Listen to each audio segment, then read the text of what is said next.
ওই দেখো দুটো দুটো গাড়ি এটা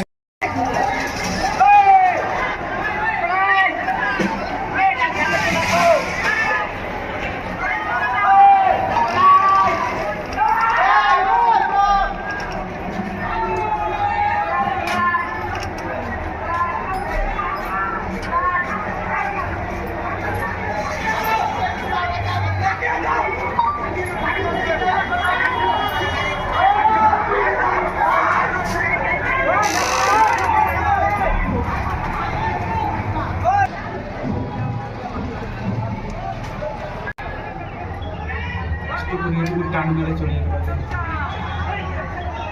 সুমন্ত দেখা দেখ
ছাব্বিশ হাজার চাকরি বাতিল নিয়ে রাজ্যে যখন টালমাটাল পরিস্থিতি, তখন ঠিক এই ধরনের অগ্নিগর্ভ পরিস্থিতি তৈরি হয়ে গেছে মুর্শিদাবাদের জঙ্গিপুরে। এবং এই যে প্রথমে এই দুটো ভিডিও আপনাদের দেখালাম, সেই ভিডিওগুলো নিজেদের সোশ্যাল মিডিয়ায় পোস্ট করেছেন মাননীয় বিরোধী দলনেতা শুভেন্দু অধিকারী এবং বিজেপি নেতা তরুণজ্যোতি তিওয়ারি। সেখান থেকেই এই খবর জানা গেছে এবং তারপর দেখতেই পাচ্ছেন বিভিন্ন মিডিয়া সেগুলোকে কভার করেছে। এবার প্রশ্নটা হচ্ছে যে কেন এই এই ঘটনা ঘটেছে এবং কারা এর পিছনে রয়েছে। দেখুন, সংবাদ মাধ্যমে যেটুকুনি রিপোর্ট বেরিয়েছে সেখান থেকে জানা যাচ্ছে যে ওয়াকফ বিল যে পাশ হয়েছে সেটা অসাংবিধানিক। এই দাবিতে মুসলিম সম্প্রদায়ের, সংখ্যালঘু সম্প্রদায়ের যারা যুব এবং ছাত্র আছে তারা জঙ্গিপুরে আজকে একটা র্যালি করার জন্য পরিকল্পনা করেছিলেন এবং সেই র্যালি করতে হাজার হাজার ছাত্র যুব সংখ্যালঘু সমাজ থেকে সেখানে পৌঁছে যান এবং পৌঁছে যাওয়ার পর সেই র্যালি করার নামে তারা বেসিক্যালি জাতীয় সড়ক 12 নম্বর যে জাতীয় সড়ক আছে সেটাকে অবরুদ্ধ করে রেখে দেন ঘন্টার পর ঘন্টা। তার ফলে উত্তরবঙ্গ এবং দক্ষিণবঙ্গের যে যোগাযোগ ব্যবস্থা আছে সেটা পুরোপুরি বিচ্ছিন্ন হয়ে পড়ে এবং দীর্ঘ জ্যাম রাস্তায় লেগে যায়। এবং এরা এতটাই মানবিক আন্দোলন করছিলেন, সেই জ্যামের মধ্যে কিন্তু অ্যাম্বুলেন্স অব্দি আটকে থাকে। সাধারণ মানুষের গাড়ি, পণ্যবাহী গাড়ি সেগুলো তো রয়েছেই, অ্যাম্বুলেন্স অব্দি আটকে থাকে। সেই নিয়ে এবার সাধারণ মানুষের ক্ষোভ হতে শুরু করে, তারা থানায় যোগাযোগ করে। তখন পুলিশ জানতে পারে এবং পুলিশ সেখানে আসে। আর পুলিশ সেখানে এসে পৌঁছতেই তাদের উপর দে দানাদান চালু হয়ে যায়। রীতিমতো পাথর, ইট বৃষ্টি শুরু হচ্ছে। দেখতেই পাচ্ছিলেন কিভাবে ইট পাথর ছোড়া হচ্ছিল এবং সেই জায়গা থেকে পুলিশ কার্যত ছত্রভঙ্গ হয়ে চলে যায়। এরপর পুলিশ আরো বড় বাহিনী নিয়ে আসে, এসে এই ভিড়টাকে ট্যাকেল করতে যায়।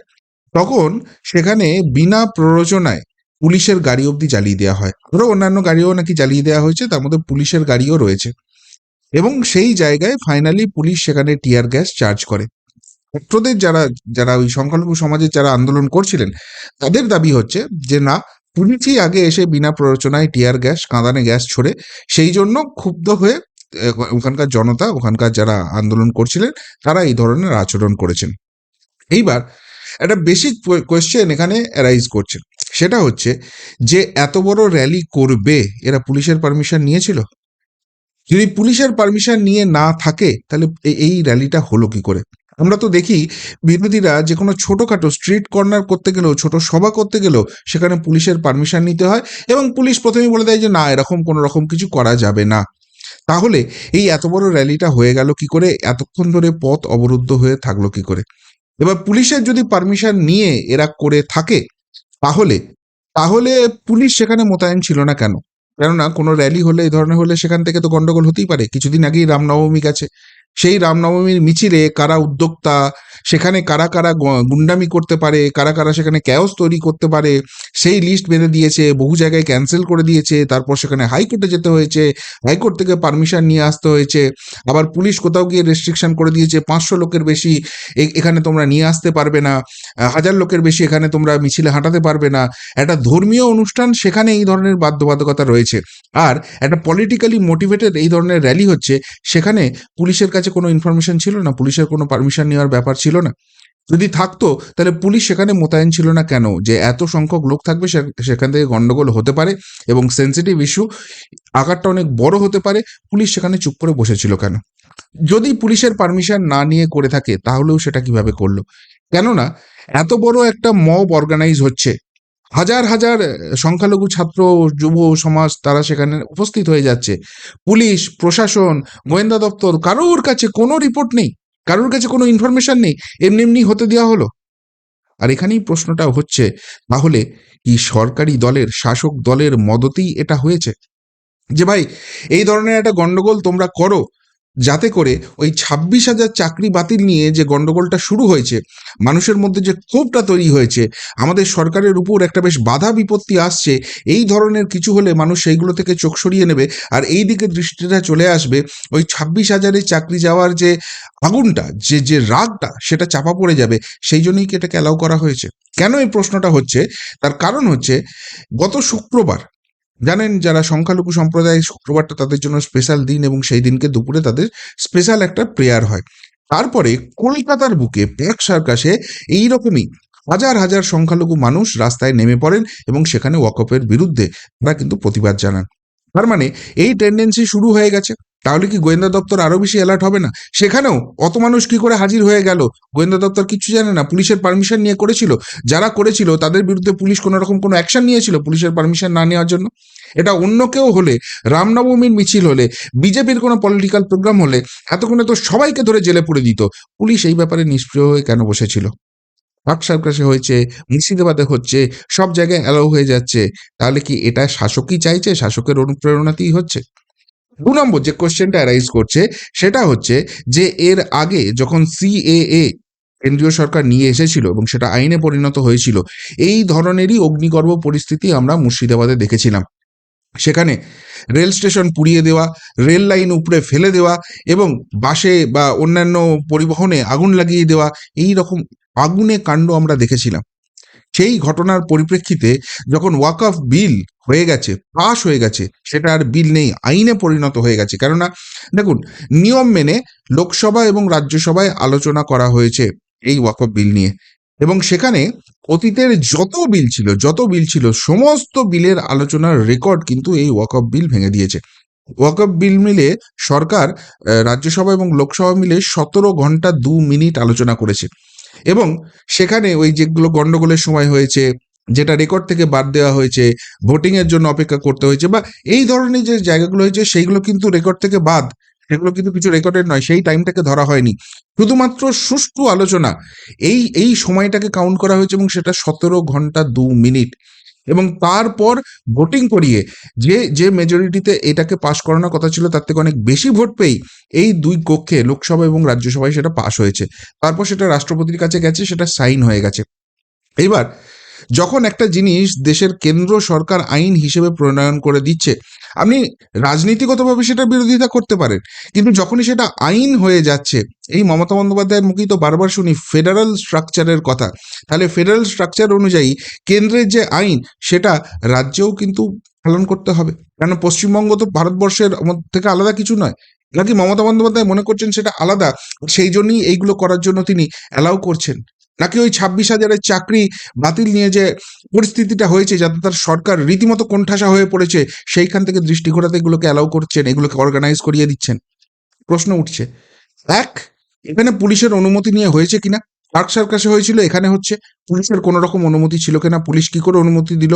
এবং অনুমতি থাকলে পুলিশ কোথায় ছিল? আর 2, পুলিশের বিনা অনুমতিতে যদি হয়ে থাকে পার্ক সার্কাস কাণ্ডের পর, সেখানে কি স্টেপ নেওয়া হয়েছে? এখানেই বা পুলিশ কি স্টেপ নিচ্ছে? এবং সব থেকে বড় কথা, তাহলে পুলিশ এবং গোয়েন্দা দপ্তরে বসে যারা আমার আপনার ট্যাক্সের দেওয়া পয়সায় মাইনে নিচ্ছে, তারা কি ঘোড়ার ঘাস কাটছে?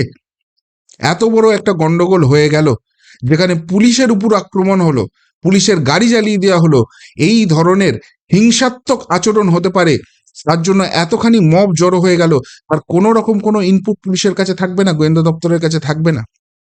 সব মিলিয়ে চলছেটা কি? সব মিলিয়ে কি এই রকমই আগুনের পরিস্থিতি করে দেওয়ার একটা চেষ্টা চলছে? আজকে কিন্তু প্রশ্নটা তুলে দিচ্ছেন বিরোধী দল এবং মাননীয় বিরোধী দলনেতা। এবং বিশেষ করে সিএএ কাণ্ডে যেভাবে উস্কানি দেওয়া হয়েছিল, এবং এই ওয়াকফ বিল নিয়েও যেভাবে শাসক দল কথা বলছে, সেই জায়গা থেকে দুয়ে দুয়ে কিন্তু তারা 4 করে ফেলছেন। কিন্তু প্রশ্নটা সাধারণ মানুষের কাছে। দেখুন, এই রাজ্যে কেন্দ্র যখন কোনো রকম কোনো নতুন আইন নিয়ে আসে, এই রাজনৈতিক অঙ্কে এই রাজ্যের শাসক দল সেটা আটকাতে পারে না, কিন্তু তারপরই আমরা দেখি এই রাজ্যের একাংশে এই ধরনের হিংসাত্মক আচরণ হয়, যাতে সাধারণ জনজীবন বিপন্ন হতে পারে, এবং রাজ্য সরকার বারবার বারবার সেই জিনিস সেটাকে ঠেকাতে ব্যর্থ হয়ে যায়। কিন্তু কিন্তু তারপরেও সেটা নিয়ে কোনো রকম আগাম প্রিপারেশন নেওয়া, সেটা নিয়ে কোনো রকম পুলিশি জায়গা তৈরি করা, কোনো কিচ্ছু এরা করে না। এবং সেখানে পরিস্থিতি এতটাই অগ্নিগর্ভ হয়েছে, বহরমপুরের যিনি প্রাক্তন সাংসদ ছিলেন, কংগ্রেস নেতা অধীর রঞ্জন চৌধুরী, বিজেপির কেউ নয়, তিনি বলেছেন পরিস্থিতি এমন জায়গায় চলে গেছে, প্রয়োজনে এই জায়গাকে ঠান্ডা করতে সেনা নামানোর দরকার হয়ে পড়েছে।